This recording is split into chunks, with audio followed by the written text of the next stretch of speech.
नमस्कार दोस्तों, स्वागत है आप सभी का हमारे अपने YouTube channel A to Z CS में। तो जैसा कि आप हेडिंग देख पा रहे हैं, आज का हमारा टॉपिक है डेटाबेस डिजाइन। अब इस बात को समझिए कि जब एक ऑर्गेनाइजेशन बहुत छोटी होती है ना, तो वो क्या करती है, वो अपने डेटा को या रिकॉर्ड को मैनुअली रजिस्टर पे भी मैनेज कर लेती है।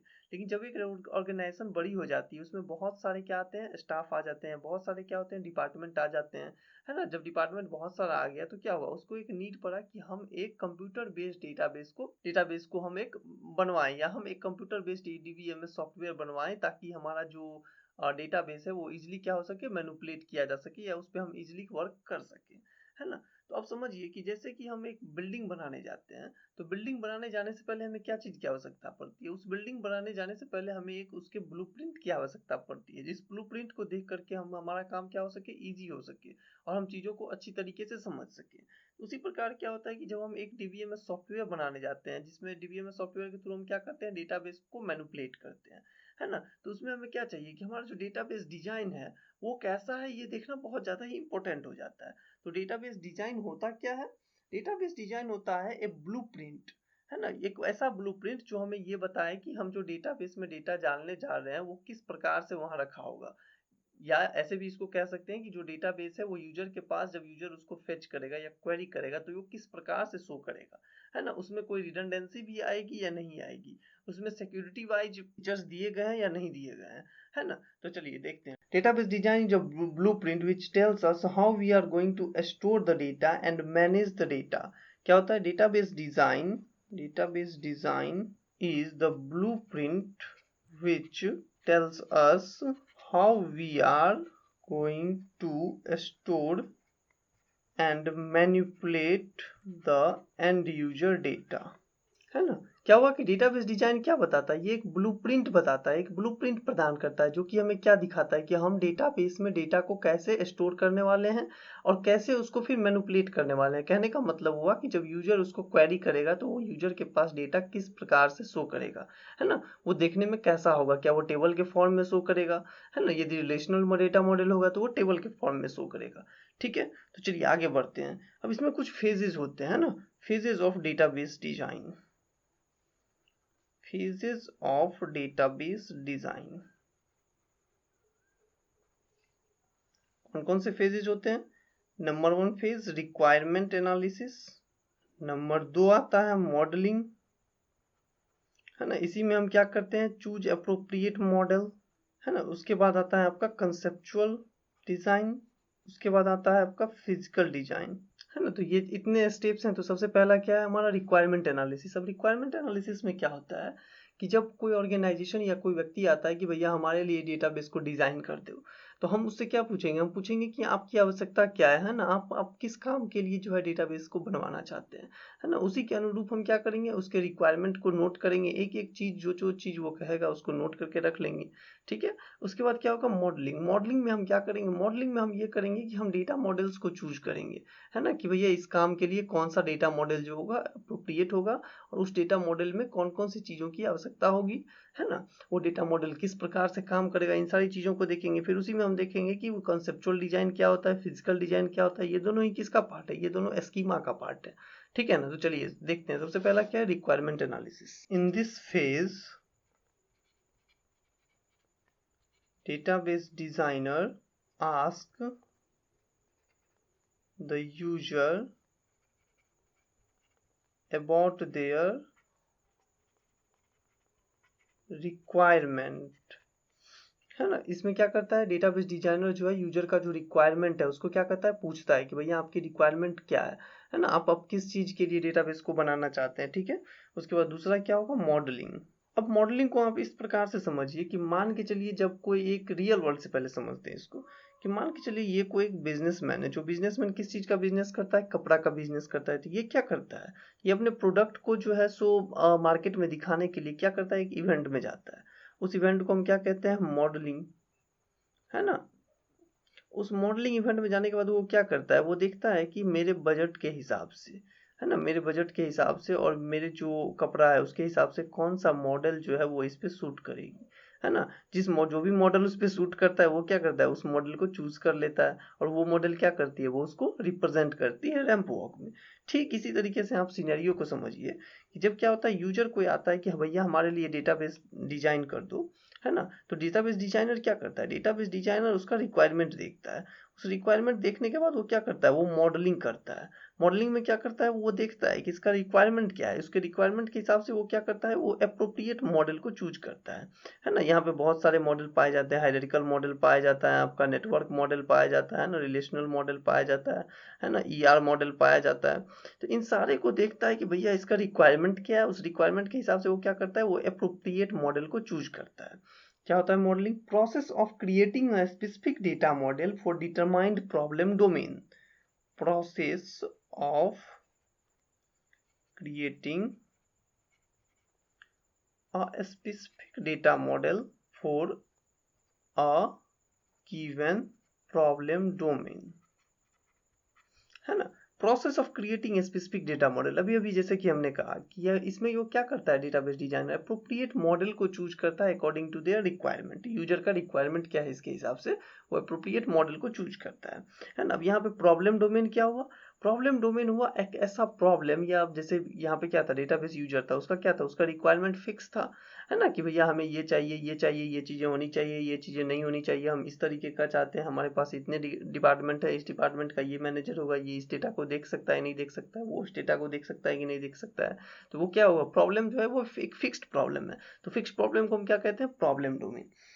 अब इसको ये भी कहा जाता है मॉडलिंग को कि इट एक्ट एज, ये क्या करता है, ये एक्ट करता है, it act as a bridge between, किसके किसके बीच में ब्रिज का काम करता है, act as a bridge between real world and computer database, real world and computer database. अब इस पॉइंट को सबसे पहले हम समझते हैं कि क्यों कहा गया कि ये एक ब्रिज का काम करता है रियल वर्ल्ड और कंप्यूटर डेटाबेस के बीच में। मान के चलिए जब जो वो डिजाइनर आया तो उसने क्या बताया कि हमारे पास जो ये मैनेजर है वो इस डेटा को देख सकता है, ये मैनेजर जो है वो इस डेटा को देख सकता है, ये जो आपका यूजर है इस डिपार्टमेंट का वो सिर्फ और सिर्फ इसी डेटा को देख सकता है ना। अब ये प्रोग्रामर है उसमें, वो उस डेटा को देख सकता है। तो बहुत सारे यूजर्स पाए जाएंगे किसी भी डेटाबेस में। तो अब उस डेटाबेस में बहुत सारे यूजर्स पाए जाएंगे तो उनका जो व्यू होगा वो भी अलग अलग हो सकता है। तो ऐसा भी तो हो सकता है ना कि किसी खास डाटा को दो अलग अलग व्यूअर जो है वो क्या करे, मैनिपुलेट कर दे। तो इसमें क्या हो जाएगा, इसमें डेटा जो है उसकी इंटीग्रिटी बरकरार नहीं रख पाएगी, है ना। तो इसी प्रॉब्लम को सॉल्व करने के लिए हम किस चीज का यूज करते हैं, एक एप्रोप्रिएट मॉडल का यूज करते हैं। जो मॉडल क्या करता है, हमें डेटा रिडंडेंसी को प्रोवाइड करता है या डेटा इंटीग्रिटी को प्रोवाइड करता है ना। तो इसीलिए इसको क्या कहा जाता है, एक ब्रिज का काम करता है, किसके किसके बीच में, डेटाबेस के बीच में और यूजर के बीच में, या रियल वर्ल्ड में जितने भी यूजर्स पाए जाते हैं, चाहे वो प्रोग्रामर हो, डिजाइनर हो, है ना।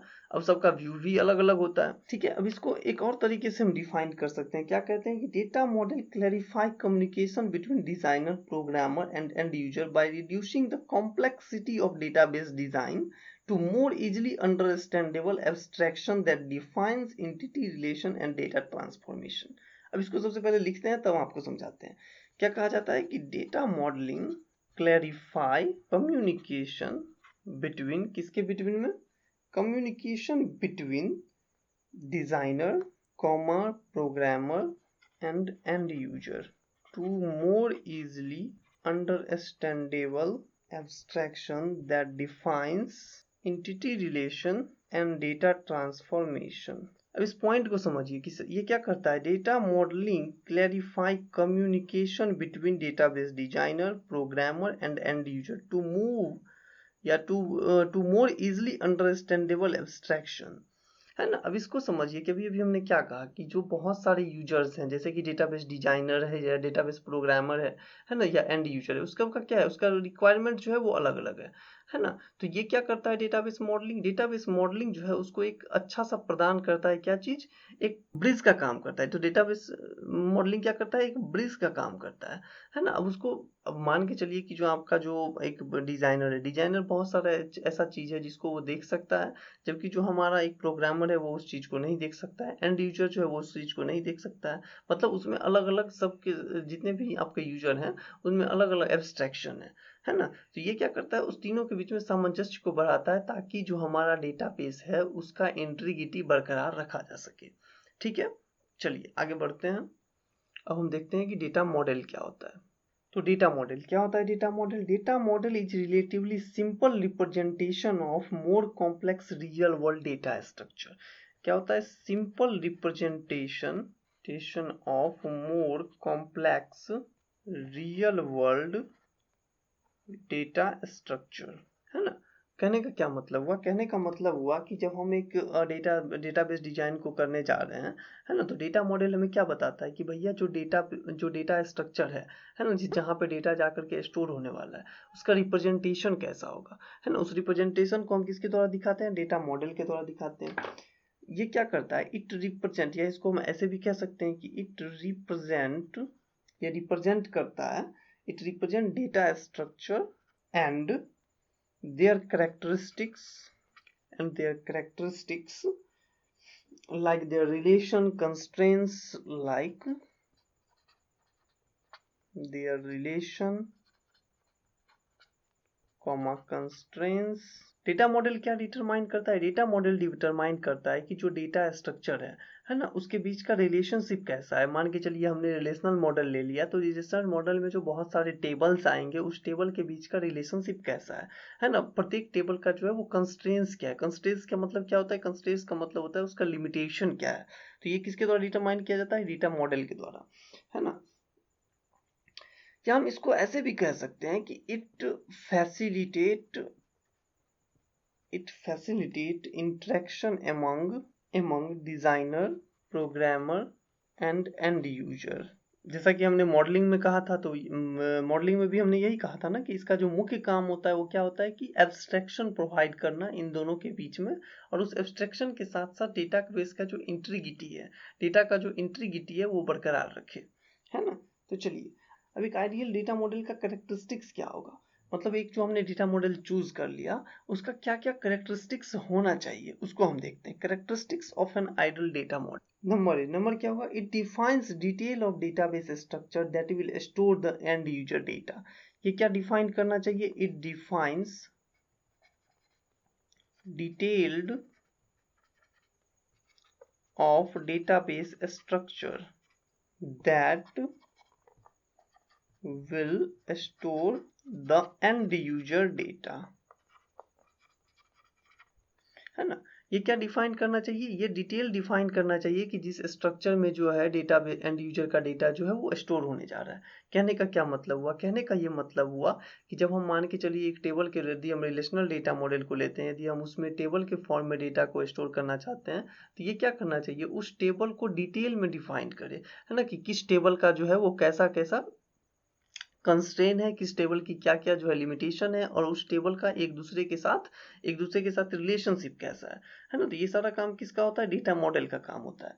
Number B, it enforce rules that will guarantee the integrity of data. It must enforce rules that will guarantee the integrity of data, है ना। इस पॉइंट को भी हमने समझ लिया था कि भैया जो आफ्टर मैनिपुलेशन या आफ्टर जो भी हम क्वेरी करेंगे, है ना, तो before query and after query data का जो इंटीग्रिटी है वो बरकरार होना चाहिए। अब इंटीग्रिटी को आप ऐसे भी समझ सकते हैं कि मान के चलिए आपने किसी डेटाबेस के जो डेटा है उसमें किसी एक टेबल में किसी एक कॉलम को जो है आपने चेंज किया, तो ऐसा नहीं होना चाहिए कि जब हमने चेंज किया एक कॉलम पे और दिखाना चाहिए कि हमने सारे के सारे कॉलम को चेंज कर दिया, तो वहां पे इंटीग्रिटी मेंटेन नहीं हो पाएगी। ठीक है। सी नंबर क्या? It support data manipulation. It supports data manipulation methodology in a simple and convenient way. It supports data manipulation in simple and convenient. A data model can improve the understanding of an organization for which we are going to create database design.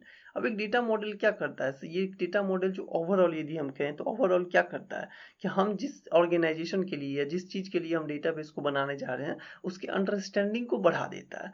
तो इसीलिए हम इसको क्या कहते हैं? इसको हम कहते हैं ब्लूप्रिंट, है ना। इसको इसलिए क्या कहा जाता है? Blueprint of database. Data model को इस तरीके से भी हम कह सकते हैं कि एक ब्लूप्रिंट का काम होता है कि किस चीज का? डेटाबेस का। ठीक है। चलिए